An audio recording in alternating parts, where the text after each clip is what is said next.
So today we have another new microphone coming from a serious audio company, and that is the Sennheiser Profile USB microphone streaming set. And it's not just the microphone, but it's the mic arm as well, so let's dig in. In the box you have the microphone, which comes in its own carrying bag, the documentation, a pretty lengthy USB-C to USB-C cable, and then the mic arm that comes in two pieces, the clamp that actually attaches to the desk, and the arm itself. Now the mic itself is fairly small. It's a nice size though. It's a really nice build, good solid metal you can hear.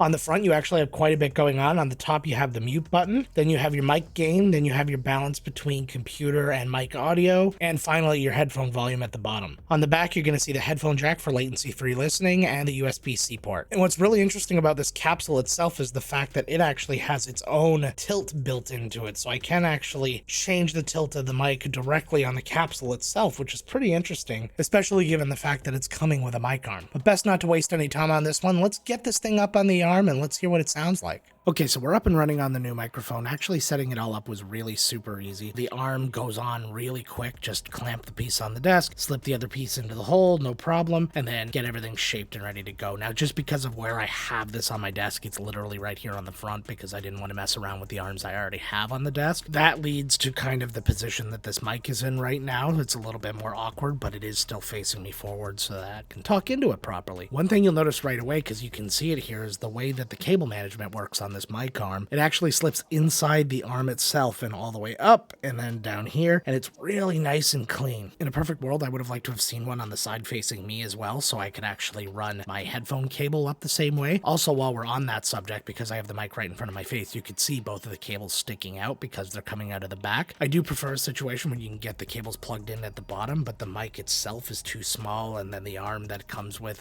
it's not designed for that. That would have been a pretty cool little approach, because if they would have designed the mic to actually have the cables come out of the bottom, they could have redesigned this piece on the mic arm right here where you could have had the cables slip down through and then up through cable management on either side, and they would be almost completely undetectable, the cables, and I think that that would be really neat. But we're going to go ahead and call that a feature request. The build quality on this stuff is really good. What I'm hearing in my headphones is really nice off the hop, but I don't base everything off of that. I want to be able to hear the recording and hear how it sounds naturally, because I can still kind of hear my own voice as I'm talking at the same time, and that kind of muddies it up a bit. And with the microphone actually plugged in, there is some light on the microphone. There's actually a green ring sitting around the mic gain right now. If you hit the mute button, you'll get a red ring around the mute button as well as the mic gain. But that's essentially it. Just a couple of quick colors to give you a quick visual cue of what's going on with your microphone so you know whether or not you're muted. And that's okay. I think the microphone itself is actually really beautiful. And like I said, I think the arm is really beautiful. And the thing about like audio companies instead of peripheral companies, people like Sennheiser and Rode and things like that, they don't really fall into the group that feels the need to have RGB and all these things on their microphones to make them big and flashy, because they are well known for their audio. So the only things they need to show off is their nice design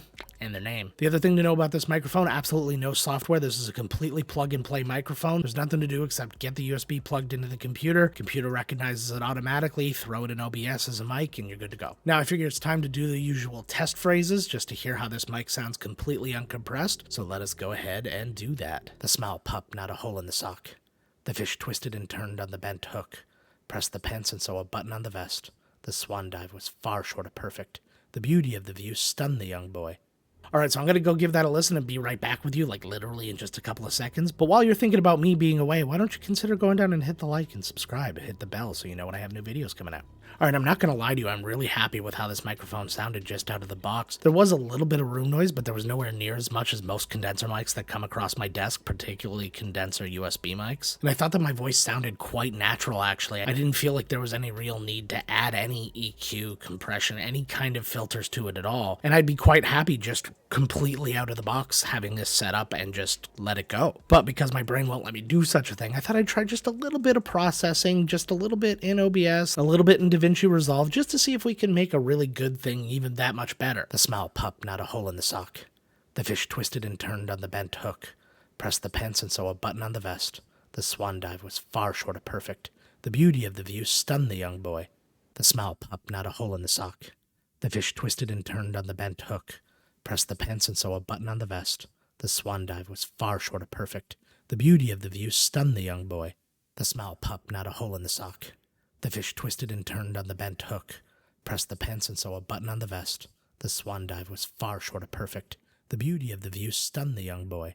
Okay, so listening to the processing for both OBS and DaVinci Resolve, it just showed me one thing, that it wasn't really super duper necessary to do any of the processing. Except for one thing, I was pretty happy with how the noise reduction worked out in the processing. There's a lot of great noise reductions out there. On OBS, I just use RN noise, which is built into OBS, but if you have an RTX graphics card, which I actually do, you can set up NVIDIA's noise removal, and it is really clean, so you could use that as well as an option. So if you want to get rid of a little bit of this ambient noise, then using the noise removal is probably a good idea. The rest of the stuff, especially if you're not particularly experienced with doing kind of processing on vocals, don't worry about it. This is a perfect microphone for just being able to plug in and be ready to go. This is like the ultimate beginner's microphone, but still good enough for somebody who's kind of like an aficionado of the audio, you know what I mean? Or an aficionadio, if you will. Will you? As for the pricing on this bad boy, I'm not 100% sure, to be really clear with you. I have heard $199 US for this package, which is the microphone and the arm, and that there would be a cheaper package for roughly around $129 US for just the microphone, but I actually wasn't provided any of that information when I was given the microphone. If the rumors are to be believed, then this is actually a pretty fair price, I think, overall. The $199, this is a very nice arm. I think that the arm alone could be sold for easily over $100, and if the mic's being priced at around $129, that's actually a really good price. I've seen a lot more expensive USB condenser microphones that have not performed nearly as well. But let me know what you think down in the comments. How do you feel the mic sounds? How do you feel about those prices that I've said? Assuming that they're true, are they fair prices? I think so. And as I said before, if you're enjoying the video and if you made it this far, absolutely, I think you've enjoyed this video, at least enough to go down and hit the like and subscribe. If you're interested in checking out some more of my videos, here's a couple of microphone videos that I did in the past, a couple of my favorite ones actually, so you should definitely check those out. But until next time, my friends,